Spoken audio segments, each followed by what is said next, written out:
6월이 시작이 돼서 우리가 또 새로운 또 달을 살게 됐는데, 우리 교회가 이렇게 달이 바뀌면 성경 읽는 동아리들이 있어가지고 거기서 한 달을 또 돌아보자 하면서 이렇게 통계표를 냈는데, 율법적이죠.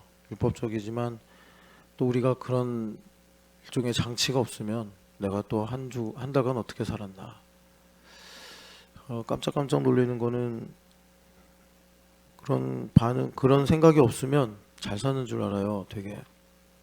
그래서 제가 깜짝 놀라는 게, 나 이렇게 잘 살았는데 왜 하나님 복 안 주시냐, 이런 말들을 하고 막 그럴 때 보면 제가 진짜 심장마비에 걸릴 것 같은 깜짝깜짝 충격을 받습니다. 그래도 이렇게 이제 보니까 가히 그럴만 하구나, 아니 땐 굴뚝에 연기가 나겠냐 속담도 있겠지만, 저러고 있는 게 이래서 저러고 있는 거구나, 이걸 제가 그래도 요즘에는 제가 이렇게 말로 말하면 이기려고 들어가지고 이제 말을 하는 게 먹히지가 않아요. 그러니까 제 말보다 그냥 이렇게 살지 않았냐. 근데 또 그렇게 또 증거라고 해야 되나요? 증거를 또 가지고 말을 하면 또 본인만의 또 여러 가지 또 빠져나갈 구멍들 만들더라고요. 하여튼 여러분, 제가 잠깐 간단한 코멘트를 달았는데, 구원받은 사람이 믿음으로 안 살면 진짜 인생 고달픕니다. 되는 일도 없고 뭐 또 되게 막 슬프고 뭐 그래요. 그러니까 여러분, 여러 교회가 있어요. 기도를 많이 하는 교회가 있고 전도를 많이 하는 교회가 있고. 근데 우리 교회는 그 신앙 고백 중에 하나가 시편 19편에도 있고 119편에도 있는 말씀인데, 하나님의 말씀이 천금보다 좋고 또 송이꿀보다 달다라는 말씀이 있잖아요. 율법을 묵상하는 그 말씀으로서 가장 정점에 있다고 할 수 있는데, 하나님 말씀이 달게 여겨지지 않으면 내 안에 계신 예수님 아무 일도 못합니다. 우리 신촌연합교회는. 어떤 교회는 봉사를 많이 하면 그걸로 하나님께서, 글쎄요, 봉사 하여튼 그걸로도 또 여러 가지 뭐 이게 이제 꼭지라고 해야 될까요? 그런 것도 있고, 또 방언을 열심히 하는 교회도 있고, 다 사명이죠. 뭐 미래교회는 거기든 아주 그 선명하게 말하는데 산기도다. 거기는 저기 보현봉에 올라가서도 기도하고, 또 금요철에 안 하고 저기 금요일마다 청계산 가서 기도하고 그런단 말이에요. 우리 교회는, 신촌연합교회는 말씀이 실상이다 아닙니까? 그럼 말씀이 송이굴처럼 달아줘야지 주님께서 구원을 주시든 승리를 주시든 치유를 주시든 뭐 변화를 주시든 새 일을 행하였는데, 제가 참 이제 한 3단계예요. 1단계 좌절, 2단계 회개, 3단계 속는 셈 치고 소망. 10년째 계속 그러고 있는데, 왜 이렇게 성경을 안 읽으려고 작정한 사람들처럼, 저는 그게 이해가 안 되는 거예요. 이렇게 힘든데 왜 성경을 안 읽을까?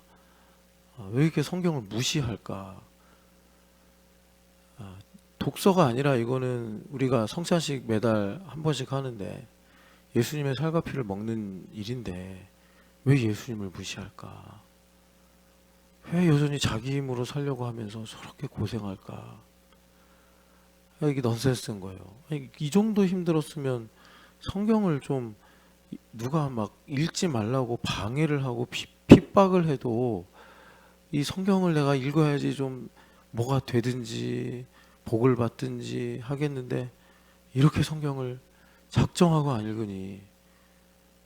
그러니까 저는요, 여러분, 결국 이렇게 기도할 수밖에 없어요. 하나님, 절대로 복 주지 마세요. 저 사람들 혹시라도 성경 저따구로 읽는데 하나님을 저렇게 대하는데 저 사람들이 형편이 나아지고 저 사람들이 뭐가 좀 된다고 생각하면 얼마나 더 주님을 괄시하고 무시하겠습니까? 제가 그렇게 기도를 해야겠습니까, 여러분? 그렇게 기도한 적은 없어요. 그렇게 기도한 적은 없는데, 여러분, 이런 거 우리가 좀 이제 더 어떻게 해요? 제가 뭐, 여러분, 어떻게 해요? 제가 더 이상 웃음밖에 안 나와요. 웃음밖에. 왜 저럴까? 그래서 안타깝습니다. 참 가히 그러하니 저러하구나 생각이. 저러고서 뻔뻔하게 저한테 와가지고 되니 안 되니 속상하니 힘드니 그러고 앉아있고. 자, 오늘 우리가 다시 한번 새 마음을 구하면서, 자 여러분, 세 단계를 거쳐 지나간다고 그랬어요. 절망, 회개, 그리고 속는셈 치고 소망. 저는 이제 목회자니까 속는셈 친다 하지만 여러분들은 하나님 의지하고 소망 가져야죠.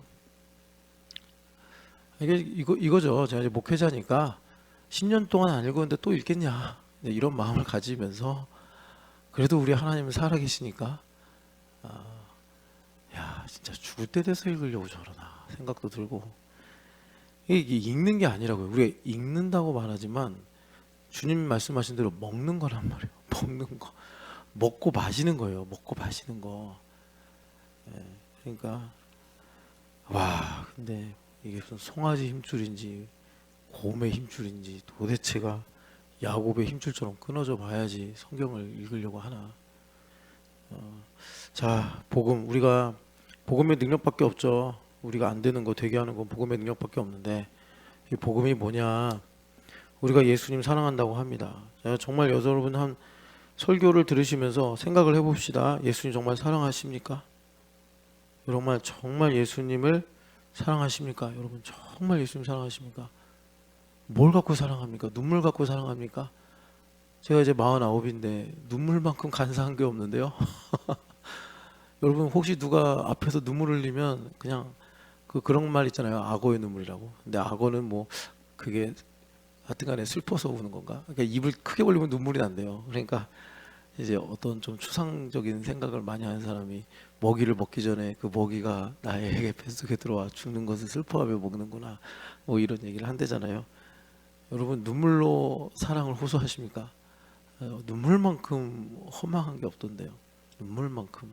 제가 진정성을 무시하는 건 아닌데 인간이 그렇다라는 거예요. 인간이. 예수님 뭐 갖고 사랑하십니까? 여러분 예수님 정말 사랑하십니까? 사실 예수님 사랑하냐고 제가 지금 여러 번 묻는데, 여러분들이 뭐 갖고 사랑하는지 좀 잡히는 게 있었으면 좋겠어요. 뭐 갖고 사랑하세요? 여러분 뭐 지식을 갖고 사랑합니까? 지식만큼 정말 그 헛된 게 없는데요. 여러분들이 정말 지식이 없어서 사랑을 못 하십니까? 지식이 부족해서 사랑을 못 하는 건가요?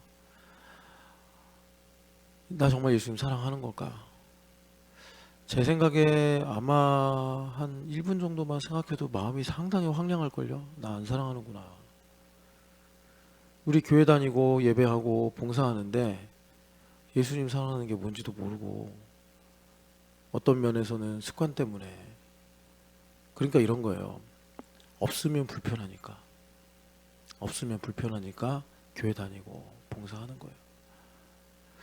그 가족으로 오래 살다 보면 가족이 꼭 그렇게 요긴하고 필요한 존재는 아니잖아요. 가족이. 그런데 본질을 잃어버리면 없으면 서운하고 없으면 불편하고 없으면 뭔가 안 될 것 같아서 그냥 가족으로 지내게 돼요. 좀 안타까운 거죠. 안타까운 거예요. 그래도 옛날에는 천륜이라는 게 있어가지고 뭐 어쨌든 간에 책임과 의무감으로 살았는데, 이제 그런 거 해체되고 분해된 지가 벌써 뭐 우리나라 노령화가 빨리 진행되듯이 순식간에 진행돼 버려가지고 없잖아요. 없잖아요.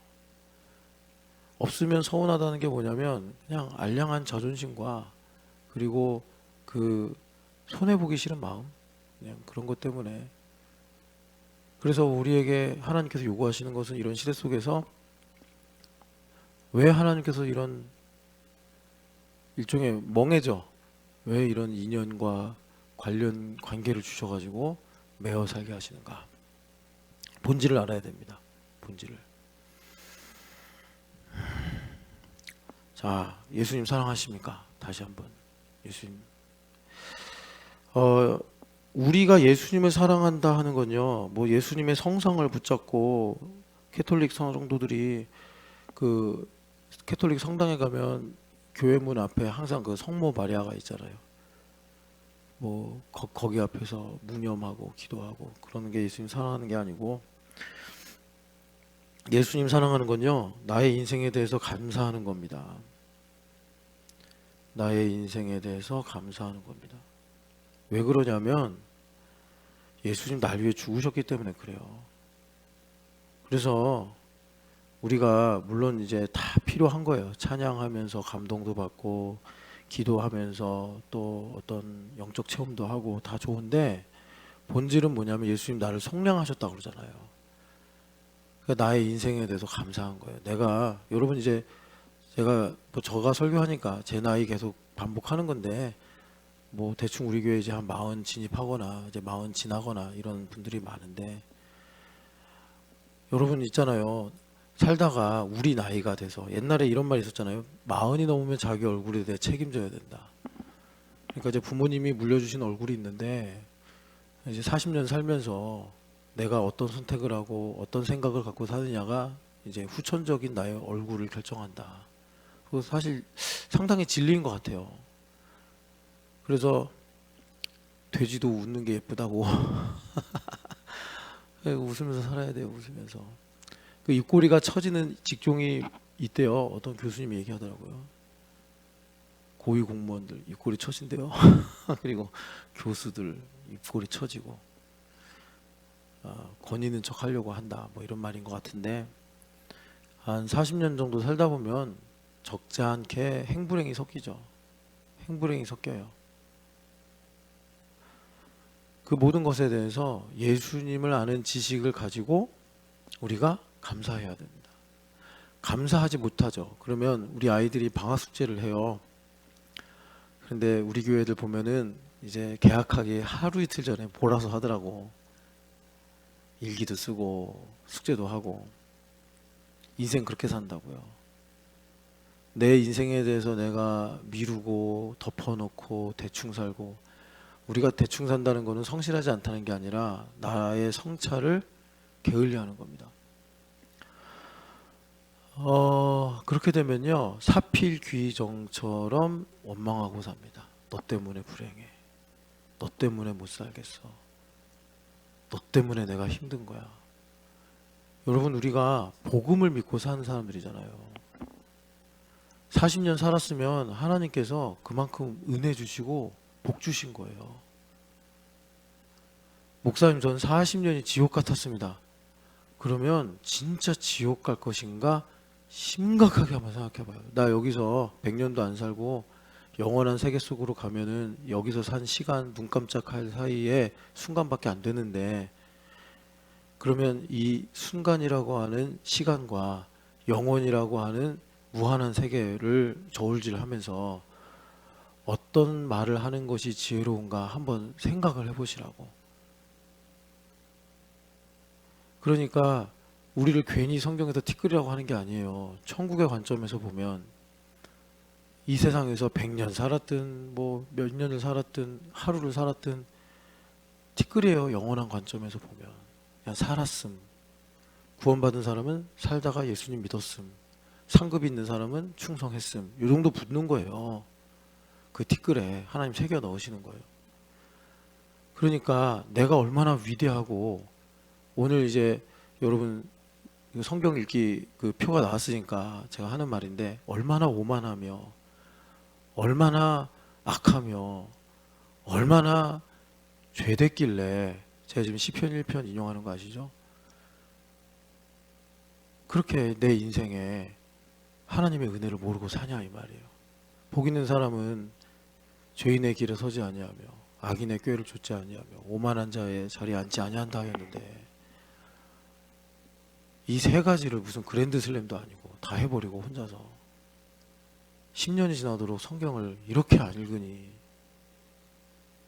아니 그게 뭐 그렇게 뭐 여러분 안창호 선생님하고 반대로 성경 읽으면 가시가 돋습니까? 입에. 성경을 읽으면 뭐 기분이 상당히 안 좋습니까?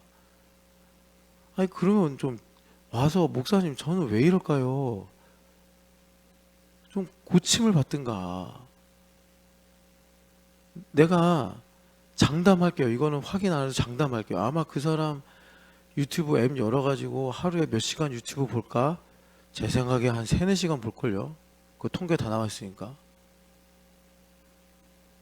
뭐 일하느라 봤다, 뭐 필요해서 봤다 하겠지만,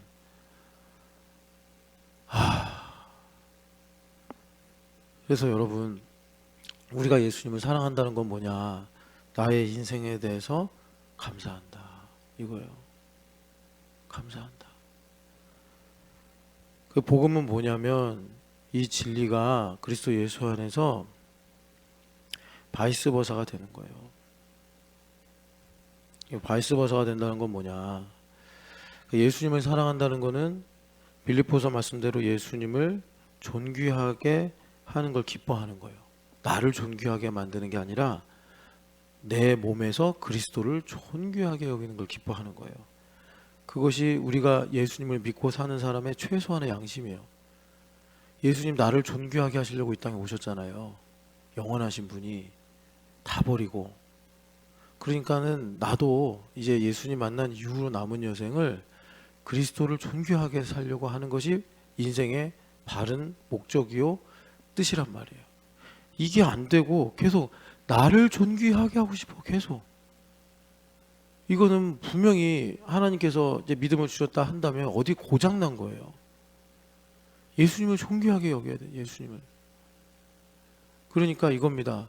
나이가 40인데 예수님에 대한 지식은 40이 안 되는 거예요. 40이 안 되는 거예요. 뭐 유치원 때 수준으로, 뭐 모태 신앙이면 이제 유치원 때부터 교회 어렸을 때부터 다녔을 테니까 뭐 초등학교 때 멈췄든지 중학교 때 멈췄든지. 그래서 내가 더 위대해. 그러니까 예수님을 존귀하게 하는 것보다 내가 높아지고 인정받고 내 마음대로 하는 게 속 시원한 거예요. 그래서 예수님을 존귀하게 여기잖아요. 그래서 바울사도 말씀처럼 살든지 죽든지 내 몸에서 그리스도가 존귀하게 되기를 원한다. 그런 사람은요, 어떤 인생을 사냐면 인생에 대한 감사가 생깁니다. 예수님 속량하셨다니까요. 예수님께서, 여러분 우리가 언제 죽을지 몰라요. 그러나 주님께서 다 사셨대잖아요. 다 속량하셨다고.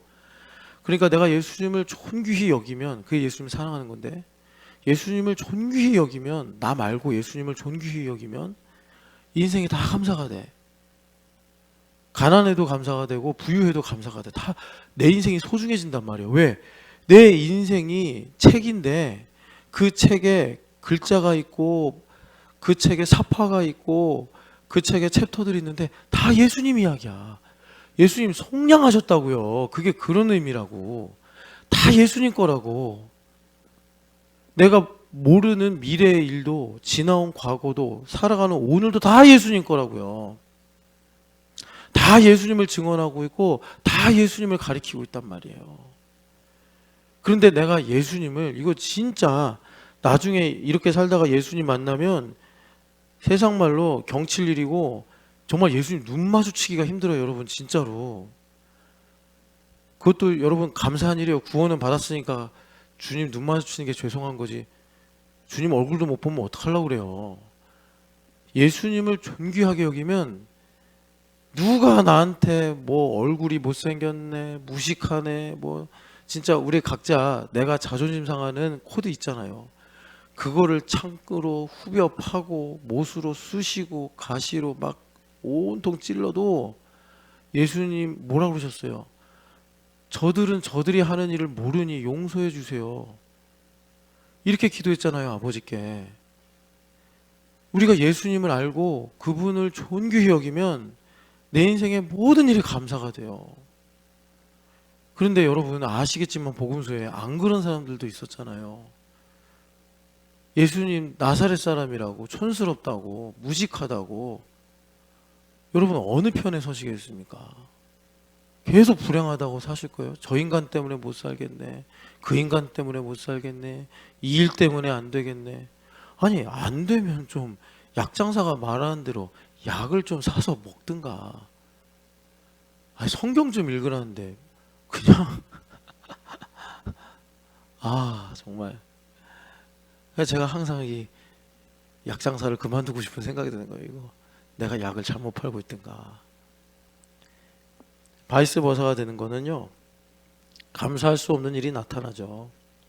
인생이 그래요. 감사할 수 없는 일이 나타나요. 우리가 미래를 다 알고 사는 것이 아니니까. 감사할 수 없는 일이 나타나면 뭡니까?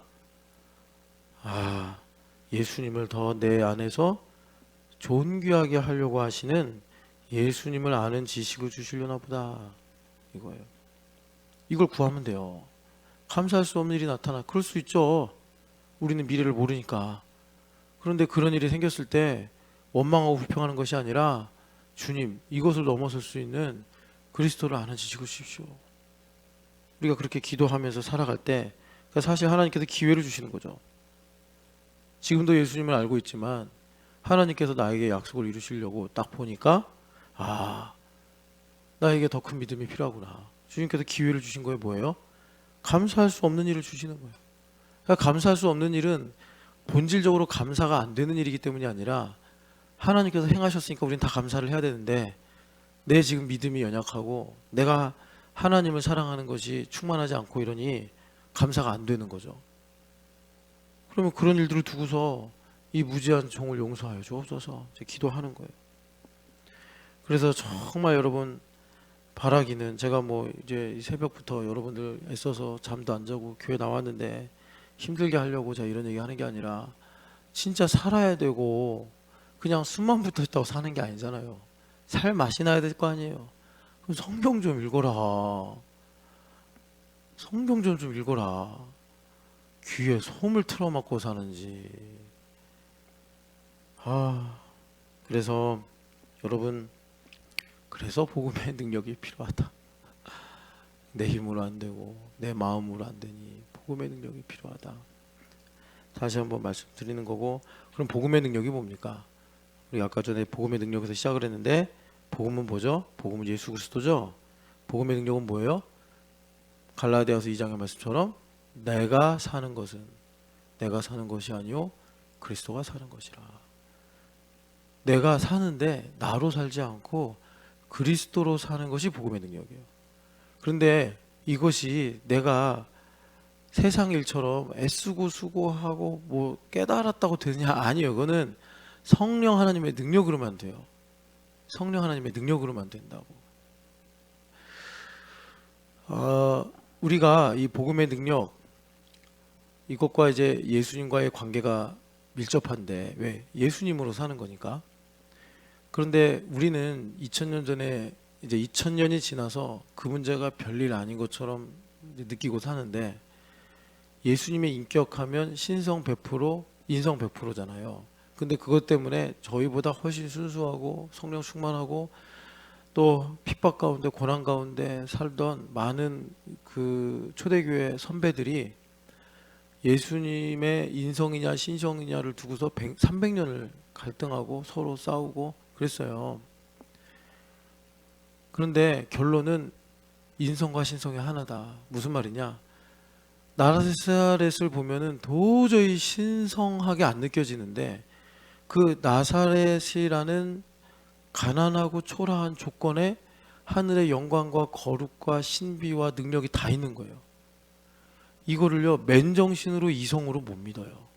그러니까 성령 하나님께서 우리의 마음과 생각을 사로잡아 주실 때 위로부터 우리에게 주시는 지혜로, 이 갈릴리 총구석 나사렛이 바로 하나님의 영광과 능력과 거룩과 사랑과 하나님의 놀라우신 은혜가 충만함의 결정체구나. 그걸 알게 된다고. 여러분들의 나사렛은 무엇입니까? 여러분들의 자존심이 구겨지고 여러분들의 인생에 눈물 짓고 주름 짓는 그곳이 무엇입니까? 우리 여전히 그거 갖고서 나는 참 힘드네, 어렵네, 감사하지 못한다면, 유대인들이 나사렛 예수 아니냐? 예수님께서 나는 하늘로부터 내려온 떡이다. 그랬더니 예수님의 기적을 체험하고 믿으러 온 사람들이, 내가 저 사람이 나사렛 출신인 걸 아는데 저 사람 왜 자기가 하늘로부터 왔다고 거짓말하는 거야? 요한복음 6장의 그 생생한 증언이지 않습니까? 똑같이 하고 사는 거예요. 똑같이. 윤실 집사님이 애들 키워요. 성원이 성현이 키우다 보면 속상하고 어려운 일 많죠. 그런데 윤실 집사님이 그거 키우다가 아이고 난 좋은 엄마가 아닌가 보네. 아이고 나는 뭐 박복한 엄마인가 보네. 그러고 있어요. 그게 어떻게 나사렛 예수가 하늘에서 내려온 떡이냐. 어떻게 하나님의 아들이라고 뻔뻔하게 얘기하면서 하나님과 동등됨을 취하려고 하냐 하면서 예수님을 돌로 쳐서 죽이려고 하던 유대인들하고 똑같다니까요. 그래서 저한테 와서 그런 얘기를 하면은 제가 위로와 이해는 차치하고 일단 스탑을 하는 거예요. 그만하세요. 제발 좀 그만하세요. 왜? 제 말을 안 들어서가 아니라 지금 본인이 얼마나 끔찍한 말을 하고 있는지 모르고 있는 거예요. 여러분들 직장에서 힘들다고 그런 말 하면 안 돼요. 그거 정말 잘못 배운 거예요, 그거. 왜 예수님을 돌로 치려고 그러냐고. 왜 예수님을 면전도 아니야. 내 마음속에 가둬놓고 왜 예수님 모욕하냐고. 그러니까 우리가 이제 복음의 능력으로 산다. 이것은 무엇이냐면 내가 예수님으로 산다. 이거는요. 예수님의 신성과 인성을 동시에 믿는 것처럼 성령 하나님의 능력으로만 가능한 거예요. 성령 하나님의 능력으로만. 그러니까 여러분들이 인생 살면서 부끄럽고 힘들고 억울하고 화가 나고 슬픈 일 있으면 그게 나의 나사렛이구나. 그게 나의 나사렛이구나. 이 나사렛이라는 성경의 예언을 제가 예전에 이사야서 11장으로 말씀드렸죠. 이새 뿌리에서 나온 연한 가지. 그 연한 가지가 내체를 해가지고 그걸 워드플레이로 나사렛 사람이라 일컬음을 받으리라. 아니 천지의 창조주가 뭐 우리한테 보여줄 게 없어가지고 뿌리에서 나온 연한 가지로 나타나십니까? 여러분들 거기에 이사야서 11장에 나오는 것처럼 하나님의 나라와 권세와 능력이 있습니다. 성령 하나님의 능력으로 우리가 그것을 깨닫고 알아 복음으로 살아가는 거예요. 여러분 제발 이 어렵고 복잡하고 위태로운 시대 속에서 복음주의자가 되시기를 축복합니다. 정말 복음주의자가 되셔서 정말 그 복음의 정점에서 살아가셨으면 좋겠어요. 성공하는 게 복음이 아니에요. 그렇게 말하면 예수님은 우리 안에 들어오실 수가 없어. 실패하신 분인데 십자가잖아. 십자가. 예수님 우리한테 주신 선물도 십자가고. 제가 이렇게 말씀드리는 건 우리 고생하자 힘들게 살자 이 얘기하는 게 아니라고요. 제가 어쨌든 여러분 목사로 있지 않습니까? 제가 계속 말씀드린 사심이 있다고 나는. 그래서 하나님과 여러분들 사이에서 중재하는 역할을 하지만 예수님께 위임받아서 원래 그 본질은 예수님 가지고 계신데 그래서 저는요 여러분들이 조금이라도 더 잘 살았으면 좋겠다고. 이 땅에서 할 수만 있으면 선택할 수 있는 여지가 있으면 그러라고 하는 말인데 왜 이렇게 뭐 어디 가서 계약을 하고 오셨어요? 성경 안 읽으리라. 진짜 오메. 우리 교회가 기도하면서 항상 그러잖아요. 부활하신 예수님의 이름으로 기도합니다. 또 내 안에 살아계신 예수님의 이름으로 기도합니다. 왜 그랬을까? 우리 10몇 년 전으로 돌아가 보자고. 왜 그랬죠? 지금도 그렇지만 지금 더 강화됐지만 사람들이 사변적 지식에 사로잡혀서 예수님을 내가 정말 믿고 있는 건가? 예수님을 믿는다는 생각을 믿고 사는 건가? 갈피를 못 잡는다. 그걸 10몇 년 전에 제가 얘기했는데 그 뒤로 제가 이제 인간폐지란 책 읽고 가끔씩 여러분들하고 시대상을 나누기 위해서 그 책을 인용하다가 최근에 한 번 더 그 책을 봤는데 거기에 그 생각이 있더라고요. 정말 저 장엄한 폭포가 장엄한 건가? 내가 주입이 된 장엄이라는 생각을 가지고 저 폭포를 장엄하다고 말하는 건가? 후자로 가버리면 C.S. 루이스의 말에 의하면 도가 사라진다. 도가 사라지면 인간성이 사라진다. 지금 이 책이 1960 몇 년 뭐 하여튼 강의에 의해서 이렇게 된 건데 한 60년 넘게 지났잖아요. 그런 변화와 그런 일들이 우리 안에 이미 팽배하고 만연되어 있단 말이에요. 그래서 우리가 예수님을 믿는 믿음을 갖고 살자. 예수님을 믿는다는 생각을 믿고 사니까 여러분 한 번만 더 제가 독설을 할게요. 이거 독설이에요, 여러분. 성경을 그따구로 읽는 거 아닙니까? 예수님을 믿는다는 생각을 믿고 사니까 신촌연합교회 살면서 성경을 그렇게 안 읽는 거 아닙니까? 신촌연합교회 다니는 나와 10년간 성경을 안 읽고 사는 내가 분리되어 있는 거 아닙니까? 이 분리를 뭐로 설명할 거예요? 정신병으로 설명할 거예요? 신촌연합교회를 다니는데 성경을 안 읽어.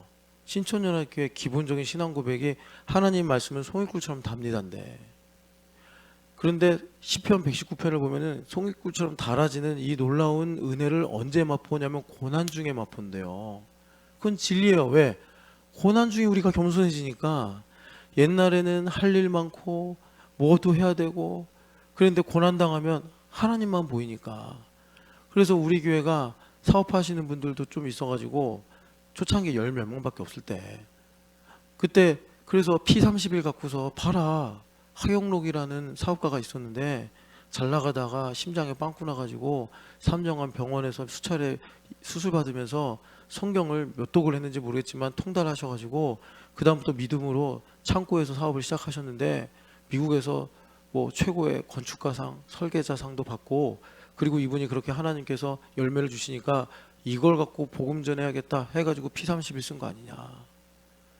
우리 성경을 읽자 했는데 읽기는 뭘 읽어요? 읽기는 우리 예수님을 믿는다는 생각을 믿는 게 아니라 정말 예수님을 믿고 살자고 우리 모여가지고 지금 이거 하고 있는데. 그래서 여러분, 부활신앙, 예수님 내 안에 살아계신다. 그러니까 여러분들 성경을 안 읽으면 부활하여 살아계신 예수님께서 성경을 읽을 때까지 단순하죠. 안 되게 만들어야죠. 구약 성경 안 보세요? 구약 성경 읽으면 다 무슨 내용이에요? 하나님께서 말씀대로 살면 내가 너희를 복주고, 내가 너희를 강건하게 하고, 내가 너희들에게 그 하나님의 은혜를 이렇게 펼쳐주시겠다, 막 그런 내용 아니겠습니까? 그런데 반대로 여기 이제 우리가 여호수아서 읽었는데, 이 여호수아서에서 중요한 전쟁이 기브온 전투예요. 근데 그 기브온 전투가 있고 나서 여호수아가 아니구나. 기브온 전투 전에 무슨 일이 있냐면 세겜에다가 단을 세워서 에발산과 그리심산에서 축복과 저주를 선포합니다. 그러니까 신명기 3장의 말씀처럼 너 앞에 생명과 사망, 복과 저주가 있으니 선택해라.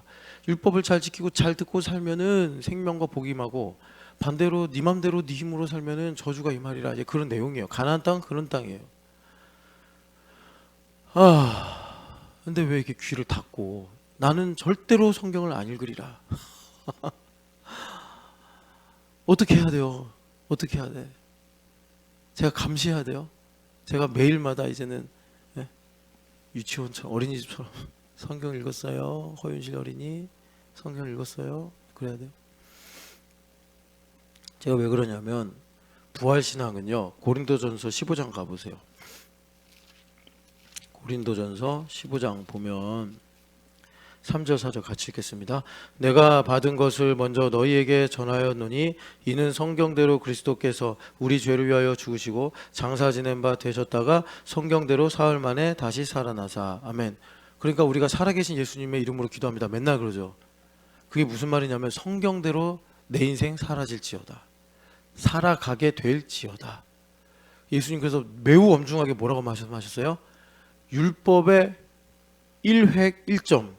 그래서 1획을 제가 뭐다라고 말씀드렸잖아요. 우리 한글이랑 달라요. 히브리어는 요게 알파벳 B랑 비슷해요. 그런데 요게 사실 정확하게 말하면 제가 여러분 예전에 보여드렸는데 요만큼 나온 거, 요만큼. 그러니까 시력이 안 좋고 노안이 온 사람은 이게 잘 안 보이는 거예요. 요만큼 튀어나온 거. 요게 1점이에요. 1점. 그런데 히브리어에 비슷하게 생겼는데 이렇게 되는 게 있다고. 그래서 이게 있는 거하고 이게 없는 거하고 이게 하늘과 땅 차이가 된단 말이에요. 이거는 영어 알파벳으로 말하면 C에 해당돼요. 요게 있고 없고가 우리 인생의 하늘과 땅을 가름한다고요. 예수님 말씀에 의하면. 제가 뭐라고 얘기는 안 할게요. 자세하게. 어떤 분이 하나님 말씀에 하나 꽂히더라고. 그러니까 그런 거는 그분 안에 예수님 살아계시고 갈망이 있고 간절함이 있으니까 진짜 제가 좀 약간 약간 피곤하다 느껴질 정도로 물고 늘어지는 거예요. 그거 계속 가르쳐 달라고 저한테 와가지고.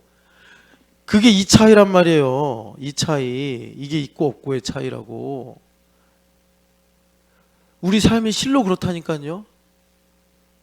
이거 현지자매가 우리 이제 신촌여학교 다니는데 현지자매가 주일을 어떻게 보내느냐, 이게 있느냐 없느냐. 뭐 이거는 진짜 예를 들려면 되게 많아요. 각자 케이스 바이 케이스긴 한데, 여하튼 여러분, 우리가 그런 지금 상황에 살고 있습니다. 성경대로. 이게 성경대로예요. 이게 없으면 내가 살아서 펄펄 뛰어. 예? 지금 하나님께서 나에게 주신 율법은 요거, 이게 이제 카프라고 하는데, 하나님께서 내게 주신 율법은 요거예요. 요렇게 살아야 돼. 요걸로 살아야 되는데, 요 차이 때문에 내가 지금 팔팔 살아있는 거예요. 내 힘으로 살겠다. 그러니까 나중에 천국 가면 요 한 끗 차이 때문에 성경 안 읽고 사는 거예요. 요 한 끗 차이 때문에. 요 삐져나온 요거 하나, 이게 뭐라고. 우리가 인간의 눈으로 보면 비슷한데, 인간의 눈으로 보면 비슷한데. 그래서 여러분, 다시 여호수아서 18장 가보세요. 여호수아서 18장 가보면 18장 1절에 이스라엘 자손의 온 회중이 실로에 모여서 거기에 회막을 세웠으며, 이게 하나님의 성전이죠. 그 땅은 그들 앞에서 돌아와 정복되었더라. 이 말씀이 있어요. 이 1절이 나머지 이제 땅을 그리는 거를 다 끌고 가는 매우 중요한 말씀인데, 정복되었더라. 이 정복되었더라가 뭐냐면, 여러분 창세기 1장 28절에 하나님께서 사람에게 축복하며 명령하실 때 뭐라 그러죠? 생육하고 번성하여 충만하면서 뭐라 그러죠? 땅을 정복하라, 이렇게 말씀하시는 거예요. 그런데 마귀한테 속아가지고 뒤집혀서 땅을 정복하기는커녕 쫓겨났죠.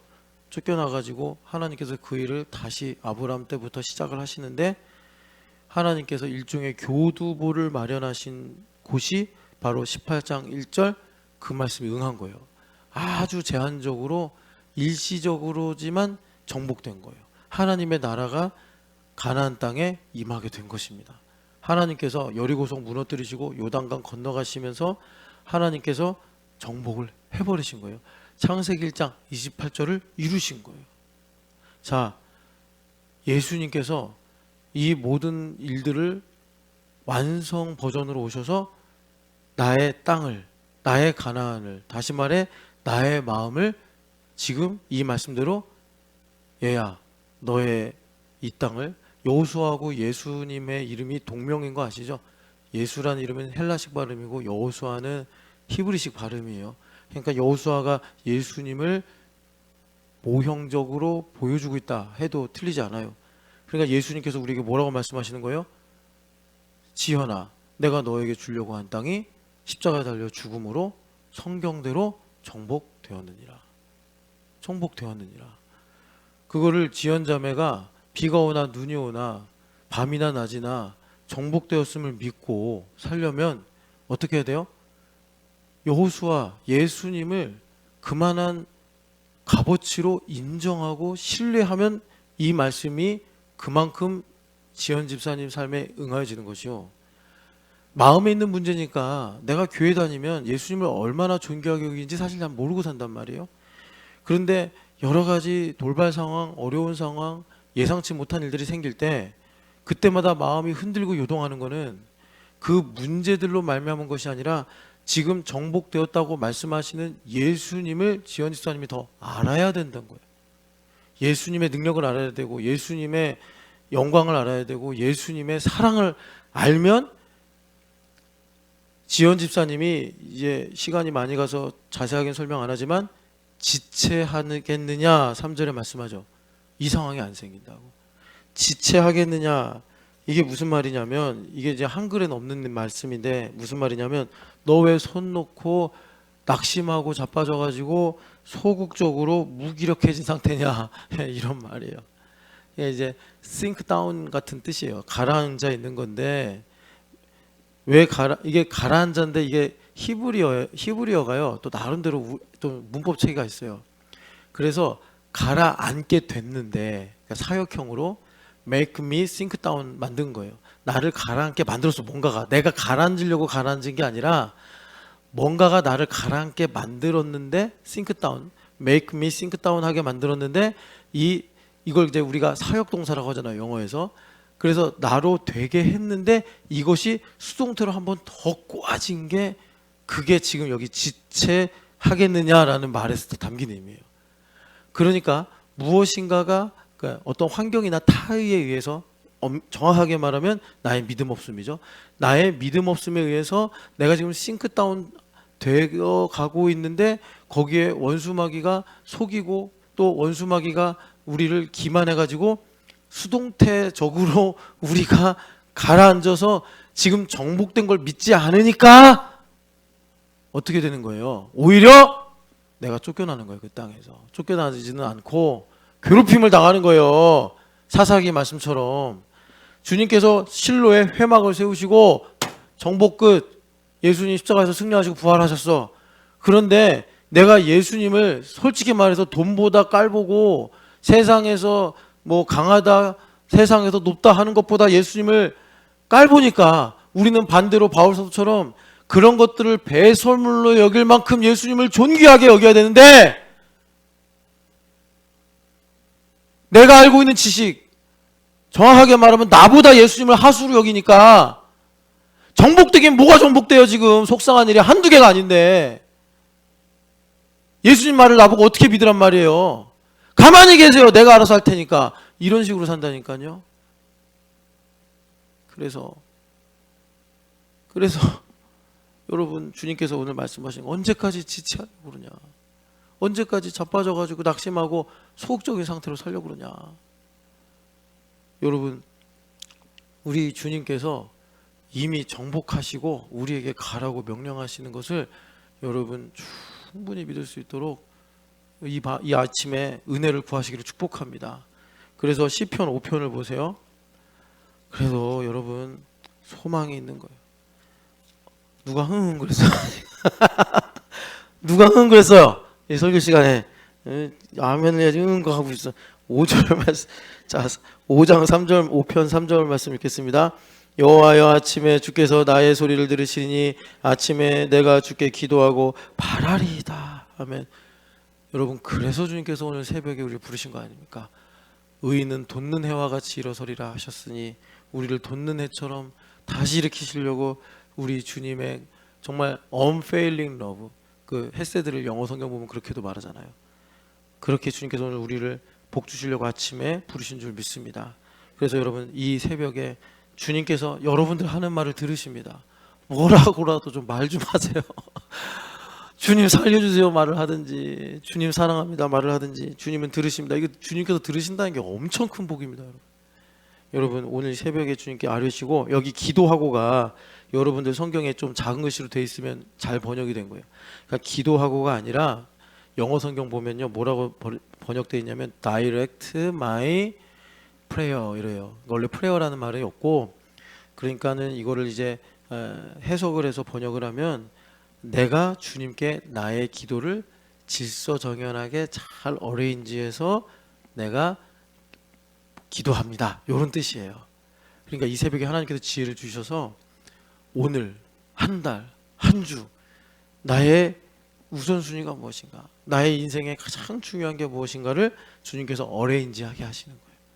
그래서 이 새벽에는 제가 좀 그런 생각을 하게 됐어요. 이 말씀 묵상하면서 새벽에 좀 마음의 기도를 많이 하는 게 좋다. 왜? 주님께서 여기 말씀대로 물론 이제 마음의 기도가 막히면 그때 방언 기도도 하고 그러면서 성령 하나님의 감동을 받아 이 아침에 나에게 기도 어레인지에 의하면 1번 우리 공동체구나. 내일은 우리 부모님이구나. 내일 모레는 내 마음에 이런 생각이구나. 여러분 잘 어레인지 하셔서 정말 주님을 기다리고 앙망하시는 복된 새벽들 되시기를 축복합니다. 같이 기도하겠습니다. 사랑하는 하나님 아버지, 우리가 하나님의 열심히 임해서 땅을 그리기를 원합니다. 하나님께서 정복하셨다고 하셨습니다. 가라앉지 않고 일어설 수 있도록 복을 내려 주시옵소서. 하나님 아버지, 증인들에게 너희는 일어나서 열심히 두루 다녀서 설계도를 그려오라고 하셨습니다. 일어나게 하여 주시옵소서. 그리고 하나님, 일어나 뛰든지 걷든지 주님, 나의 삶을 두루 다니며 하나님께서 행하신 일들을 멋진 설계도를 그려서 그 설계도를 가지고 주의 영광을 구하며 승리하게 하여 주시옵소서. 하나님 아버지, 간절히 기도하고 원하오니 주님께서 우리에게 은혜를 주셔서 보이는 것에 멈추는 것이 아니라 다윗 왕이 말하는 것처럼 여호와의 손이 내게 임하여 영감을 주시니 내가 그것으로 설계도를 그렸다 한 것처럼 하나님의 뜻과 계획을 보는 이 새벽이 되게 하여 주시옵소서.